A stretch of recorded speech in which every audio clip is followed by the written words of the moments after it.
നമ്മൾ ഇന്ന് നോക്കാൻ പോകുന്നത് എമിലി ഡിക്കിൻസൻ്റെ ഐ ഡ്വെയിൽ ഇൻ പോസിബിലിറ്റി എന്ന് പറയുന്ന പോയമാണ്. എമിലി ഡിക്കിൻസൺ അമേരിക്കയിലെ all time greatest and original പോയറ്റാണ്. ഈ പോയത്തിലൂടെ ഡിക്കിൻസൺ കവിതയുടെയും കവിയുടെ സൃഷ്ടിയുടെയും നിലവിലുള്ള ഡെഫിനേഷൻ അല്ലെങ്കിൽ നിർവചനങ്ങളെ വെല്ലുവിളിക്കുകയാണ് ചെയ്യുന്നത്.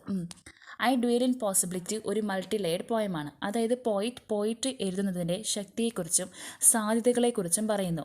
ഈ പോയത്തിൽ പോയിറ്റ് കവിത എഴുത്തിനെ പർദീസ അല്ലെങ്കിൽ പാരഡൈസ് ഗ്യാദർ ചെയ്യുന്നതിനെക്കുറിച്ചാണ് പറയുന്നത്. ഇതിൽ പോയത്തിലെ പോസിബിലിറ്റീനെ ഒരു വീടായിട്ടാണ് കാണിച്ചിരിക്കുന്നത്. അത് ആകാശത്തേക്ക് അതിരുകളില്ലാതെ എത്തുകയും ലോകത്തെ മനസ്സിലാക്കാൻ പോയിറ്റിനെ അനുവദിക്കുകയും ചെയ്യുന്നു എന്നാണ് പോയിറ്റ് ഈ പോയത്തിലൂടെ പറയുന്നത്. പോയട്രി റീഡേഴ്സ്, അതായത് പോയിറ്റിൻ്റെ പോസിബിലിറ്റി ആകുന്ന വീട്ടിൽ സന്ദർശകർ വരികയും അവർ പോയിറ്റ് പറയുന്നത് കേൾക്കുകയും ചെയ്യുന്നു എന്നാണ് പോയത്തിൽ പറയുന്നത്. അപ്പോൾ പോയിറ്റിൻ്റെ ആ പോസിബിലിറ്റി ആകുന്ന വീട്ടിൽ വരുന്ന സന്ദർശകർ എന്ന് പറയുന്നത് പോയട്രി റീഡേഴ്സാണ്. പോയിറ്റ് എഴുതുന്ന കവിതകൾ വായിക്കുന്ന വായനക്കാരാണ്. പോയത്തിൻ്റെ തുടക്കത്തിൽ പ്രോസിനെക്കാട്ടിലും ഭംഗി പോയറ്റിൻ്റെ വീടിനാണ് എന്ന് പറയുന്നുണ്ട്. അതായത് പ്രോസിനെക്കാട്ടിലും നല്ലത് പോയമാണെന്നാണ് പോയറ്റ് പറയുന്നത്. പോസിബിലിറ്റി ആകുന്ന പോയറ്റിൻ്റെ വീടിന് ഒരുപാട് ഓപ്പണിങ്സും ഡോർസ് ആൻഡ് വിൻഡോസും ഉണ്ട്. കാരണം സാധാരണ ഒരു വീട്ടിൽ ഡോർസിലൂടെയും വിൻഡോസിലൂടെയും കാറ്റും വെളിച്ചവും കടക്കുന്നത് പോലെ പോയിറ്റിൻ്റെ പോസിബിലിറ്റി ആകുന്ന വീട്ടിലെ കഥകളിലൂടെയും അല്ലെങ്കിൽ ജനാലിൽ കൂടെയൊക്കെയാണ് പോയിറ്റിൻ്റെ തോട്ട്സ് ആൻഡ് ഐഡിയാസ് കടന്നു വരുന്നത്. ഇനി ഈ പോയത്തിൻ്റെ സ്ട്രക്ചർ എന്ന് പറയുന്നത് ഇതൊരു 3 സ്റ്റാൻസ പോയമാണ്. 4 ലൈൻസിൽ സെപ്പറേറ്റ് ചെയ്തിരിക്കുന്ന കോൺട്രെയിൻസ് ആണ് ഈ പോയം. ഇതിന് റൈം സ്കീം എന്ന് പറയുന്നത് ABCB എന്നാണ്. കാരണം സ്റ്റാൻസ ടു സ്റ്റാൻസയിലെ എൻഡ് സൗണ്ട്സ് ചേഞ്ച് ആയിക്കൊണ്ടേ ഇരിക്കും. പിന്നെ ഈ പോയിൻ്റെ ലിറ്റററി ഡിവൈസസ് എന്ന് പറയുന്നത് യൂസ് ചെയ്തിരിക്കുന്നത് അലിറ്ററേഷൻ, എൻജോയ്മെൻറ്റ്, പേഴ്സോണിഫിക്കേഷൻ ആൻഡ് മെറ്റഫറാണ്. ഐ ഡ്വെയിൽ ഇൻ പോസിബിലിറ്റിനെ നമുക്ക് പേഴ്സോണിഫിക്കേഷനായി കാണാം. കാരണം പോയിറ്റ് ഇവിടെ പറയുന്നത് സാധ്യത അല്ലെങ്കിൽ പോസിബിലിറ്റി എന്നത് ഒരാൾക്കുള്ളിൽ അധിവസിക്കാൻ കഴിയുന്ന ഒന്നായി കാണുന്നു. പോസിബിലിറ്റി ആൻഡ് പ്രോസ്, അടുത്ത ഒരു സ്റ്റാൻസ് കാണാൻ പറ്റും. പോസിബിലിറ്റി ആൻഡ് പ്രോസ് എന്ന് പറയുന്ന ഒരു സെൻറ്റൻസ് അത് പറയുന്നത് ഫസ്റ്റ് സ്റ്റാൻസിലാണ് അത് കാണുന്നത്. അത് നമുക്ക് അലിറ്ററേഷൻ കാണാൻ സാധിക്കും. അതായത് ഒരേ സൗണ്ടിൽ തുടങ്ങുന്ന 2 വാക്കുകൾ ക്ലോസ് ടുഗദറായി അപ്പിയർ ചെയ്യുന്നത് കാണാം. എൻജോയ്മെൻറ്റ് എന്ന് പറയുന്നത് ഒരു ലൈനിനെ അതിൻ്റെ നാച്ചുറൽ സ്റ്റോപ്പിംഗ് പോയിന്റിൽ നിന്ന് മുമ്പായി കട്ട് ഓഫ് ചെയ്യുന്നതിനെയാണ് നമ്മൾ എൻജോയ്മെൻറ്റ് എന്ന് പറയുന്നത്. Which forces a reader down to the next line and the next line quickly. ഇനി നമുക്ക് പോയം അനാലിസിസിലേക്ക് പോകാം. ഈ പോയത്തിൻ്റെ ആദ്യ വരികളിൽ തന്നെയാണ് പോയത്തിൻ്റെ പേരും നമുക്ക് കാണാൻ സാധിക്കും. അതായത് ഈ പോയത്തിൻ്റെ ആദ്യ വരികൾ തന്നെയാണ് പോയത്തിൻ്റെ പേരും. കാരണം എമിലി ഡിക്കിൻസൻ്റെ മരണശേഷമാണ് ഭൂരിഭാഗ കവിതകളും പബ്ലിഷ് ചെയ്തിരിക്കുന്നത്.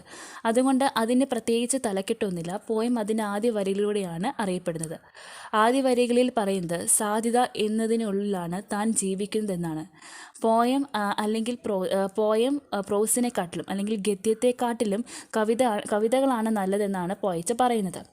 പോസിബിലിറ്റി ആകുന്ന ഈ വീടിന് ഒരുപാട് കഥകളും ജനാലകളും ഡോർസ് ആൻഡ് വിൻഡോസ് ഉണ്ട്. മറ്റൊരു വീട്ടിലുള്ളതിനേക്കാൾ പുറത്ത് കാണാനും തീരുമാനങ്ങൾ എടുക്കാനും ആരെങ്കിലും അല്ലെങ്കിൽ രസകരമായി എന്തെങ്കിലും കാണിക്കാനും നിരവധി അവസരങ്ങളുണ്ട്. അതായത് തൻ്റെ കവിതയിൽ ഒരു പോയിറ്റിന് സ്വന്തം കവിതയിൽ ഒരു കവിക്ക് എന്തും എഴുതാനുള്ളൊരു ഫ്രീഡം ഉണ്ട്. മറ്റ് വിഭാഗങ്ങളെ വെച്ച് മറ്റ് ജോണേഴ്സിനെ വെച്ച് നോക്കുമ്പോഴത്തേക്ക് ഒരു കവിക്ക് തൻ്റെ കവിതയിൽ എന്ത് ചെയ്യാനും എന്ത് എഴുതാനുള്ള സ്വാതന്ത്ര്യമുണ്ട് എന്നാണ് ഈ വരികൾ കാണിക്കുന്നത്. ഐ ഡ്വെയിൽ ഇൻ പോസിബിലിറ്റി എന്നതിൻ്റെ സെക്കൻഡ് ക്വാട്രൈനിൽ പോസിബിലിറ്റി എന്ന വീട് എങ്ങനെയുണ്ടെന്ന് സ്പീക്കർ പറയുന്നു. പോയിറ്റിൻ്റെ വീട്ടിൽ ചേംബർ നാച്ചുറൽ വുഡ് ആയ സീഡർ അല്ലെങ്കിൽ ദേവദാരു കൊണ്ടാണ് നിർമ്മിച്ചിരിക്കുന്നത്. ഇത് സൂചിപ്പിക്കുന്നത് പോസിബിലിറ്റി എന്ന വീടിൻ്റെ ചേംബേഴ്സ് മരങ്ങൾ പോലെ എല്ലായ്പ്പോഴും വികസിക്കുകയും വളരുകയും ചെയ്യുന്നു. അടുത്ത ലൈനിൽ പറയുന്നത് ഇത് കണ്ണിന് അദൃശ്യമാണ് എന്നാണ്. അതായത് ഇംപ്രഗ്നബിൾ ഓഫ് ഐസ്. ഈ വീട്ടിൽ ഡിക്കൻസൻ്റെ സ്വന്തം കവിത പോലെയുള്ള കലയിലൂടെ മാത്രമേ ഒരാൾക്ക് എത്തിച്ചേരാൻ കഴിയുള്ളൂ. പോസിബിലിറ്റി എന്ന വീടും പോയട്രിയുമായുള്ള കണക്ഷൻ ത്രൂ ഔട്ട് ഈ പോയറ്റിൽ നമുക്ക് കാണാൻ സാധിക്കും. എവർലാസ്റ്റിംഗ് റൂഫ് എന്നതുകൊണ്ട് പോസിബിലിറ്റിയുടെ ഇമ്മോർട്ടാലിറ്റിയാണ് കാണിക്കുന്നത്. ഗ്യാംബ്രൽസ് ഓഫ് ദി സ്കൈ എന്നുള്ളത് ആകാശത്തിൻ്റെ ചൂതാട്ടങ്ങൾ എന്നാണ്. പോയട്രിയിലെ പോസിബിലിറ്റി അതിരുകളില്ലാതെ ആകാശത്തിലേക്കും ഭൂമിയിൽ നിന്നും അകന്ന് എന്നേക്കും തുടരുന്നു എന്നാണ് ആ വരികളിൽ പറയുന്നത്. ഇനി ഇതിൻ്റെ അവസാന ഭാഗത്തേക്ക് വരുമ്പോൾ ഈ വീട്ടിൽ വരുന്ന വിസിറ്റേഴ്സ് പോയിറ്റിൻ്റെ കവിത വായിക്കുന്നവരായിരിക്കാം. പോയിറ്റ് വിസിറ്റേഴ്സിനെ ഏറ്റവും നല്ലവരായി അല്ലെങ്കിൽ ഫെയറസ്റ്റായി കരുതുന്നു. ദിസ് എന്ന വാക്ക്, അതായത് ഈ അവസാന ഭാഗത്ത് രണ്ടാമത്തെ ലൈനിൽ വരുമ്പോഴത്തേക്ക് ദിസ് എന്ന വാക്ക് ഡാഷുകൾക്കിടയിൽ കൊടുത്തിരിക്കുന്നത് കൊണ്ട് ഉദ്ദേശിക്കുന്നത് ഡാഷിനിടയിൽ കൊടുത്തിരിക്കുന്നത് നമുക്ക് കാണാൻ സാധിക്കും. അതുകൊണ്ട് അവർ ഉദ്ദേശിക്കുന്നത് ഇതുവരെ പോയിട്ട് എഴുതിയ എല്ലാ കാര്യങ്ങളും കലയും അർത്ഥത്തെയും കുറിച്ചുള്ള എല്ലാ സൂചനകളെയുമാണ്. പോയിറ്റിൻ്റെ നാരോ ആയിട്ടുള്ള അല്ലെങ്കിൽ ഇടുങ്ങിയ കൈകൾക്ക് അവളുടെ കവിതയുടെ സാധ്യതകളിലൂടെ പറുദീസ അല്ലെങ്കിൽ പാരഡൈസ് ഗ്യാദർ ചെയ്യാനുള്ള ശക്തി നൽകുന്നു. അതിലൂടെ പോയിറ്റിനെ അർത്ഥവത്തായ ഐഡിയാസ് ആൻഡ് തോട്ട്സ് കൊണ്ടുവരാനും മനസ്സ് വികസിപ്പിക്കാനും കഴിയുന്നു എന്നാണ് ഈ പോയത്തിൻ്റെ അവസാന ഭാഗങ്ങളിൽ പോയിറ്റ് പറയുന്നത്.